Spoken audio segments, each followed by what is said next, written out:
జబర్దస్త్ కమెడియన్లు డైరెక్టర్లుగా మారే trend continue అవుతోంది. బలగం మూవీతో వేణు మంచి డైరెక్టర్గా గుర్తింపు తెచ్చుకుంటే ఆ రూట్ని ఫాలో అవుతూ ధనరాజు డైరెక్టర్ అయ్యాడు. లేటెస్ట్గా మరో కమెడియన్ అభినయ్ కృష్ణ డైరెక్టర్ అవతారం ఎత్తుతున్నాడు. ఆ ఇంట్రెస్టింగ్ డీటెయిల్స్ మీకోసం టేక్ ఏ లుక్. ఈ మధ్య కమెడియన్స్ చాలా మంది దర్శకులుగా మారి సూపర్ సక్సెస్ అవుతున్నారు. కామెడీనే కాకుండా తమలో ఈ టాలెంట్ కూడా ఉంది అని ప్రూవ్ చేసుకుంటున్నారు.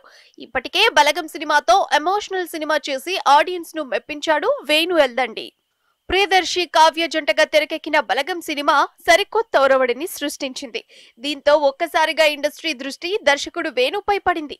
వేణు నుంచి వచ్చే రెండో సినిమాపై భారీగా అంచనాలు పెరిగిపోయాయి. బలగం లాంటి మూవీ తర్వాత వేణు ఎలాంటి మూవీతో వస్తాడని అందరిలో ఆసక్తి ఉంది. అయితే వేణు ఎల్లమ్మ అనే మూవీని సెట్స్ పైకి తీసుకొచ్చే ప్లాన్ లో ఉన్నాడు. వేణు దారిలో మరో కమెడియన్ ధనరాజ్ కూడా డైరెక్టర్ గా మారాడు. తాను నటిస్తూ తెరకెక్కిస్తున్న రామం రాఘవం సినిమా త్వరలోనే విడుదల కానుంది. ఈ సినిమాలో విలక్షణ నటుడు సముద్రకని ప్రధాన పాత్రలో నటిస్తున్నాడు. తెలుగు తమిళ భాషల్లో రానుంది. లేటెస్ట్ గా జబర్దస్త్ నుండి వచ్చిన మరో కమెడియన్ అభినయ్ కృష్ణ దర్శకుడిగా మారాడు. ఆయన దర్శకత్వంలో తెరకెక్కిన web series Chiranjeeva mythological concept తో వస్తున్న ఈ సిరీస్ ఫిస్ట్ లుక్ ను ఇటీవలే విడుదల చేశారు మేకర్స్. ఇప్పటికే షూటింగ్ పూర్తి చేసుకున్న ఈ సిరీస్ ప్రముఖ ఓటీటీ సంస్థ ఆహాలో డిసెంబర్లో స్ట్రీమింగ్ కు రానుంది. మరి దర్శకుడిగా మారిన కమెడియన్ అభినయ్ కృష్ణ తన తొలి ప్రయత్నంలో ఎలాంటి విజయాన్ని అందుకుంటాడు చూడాలి.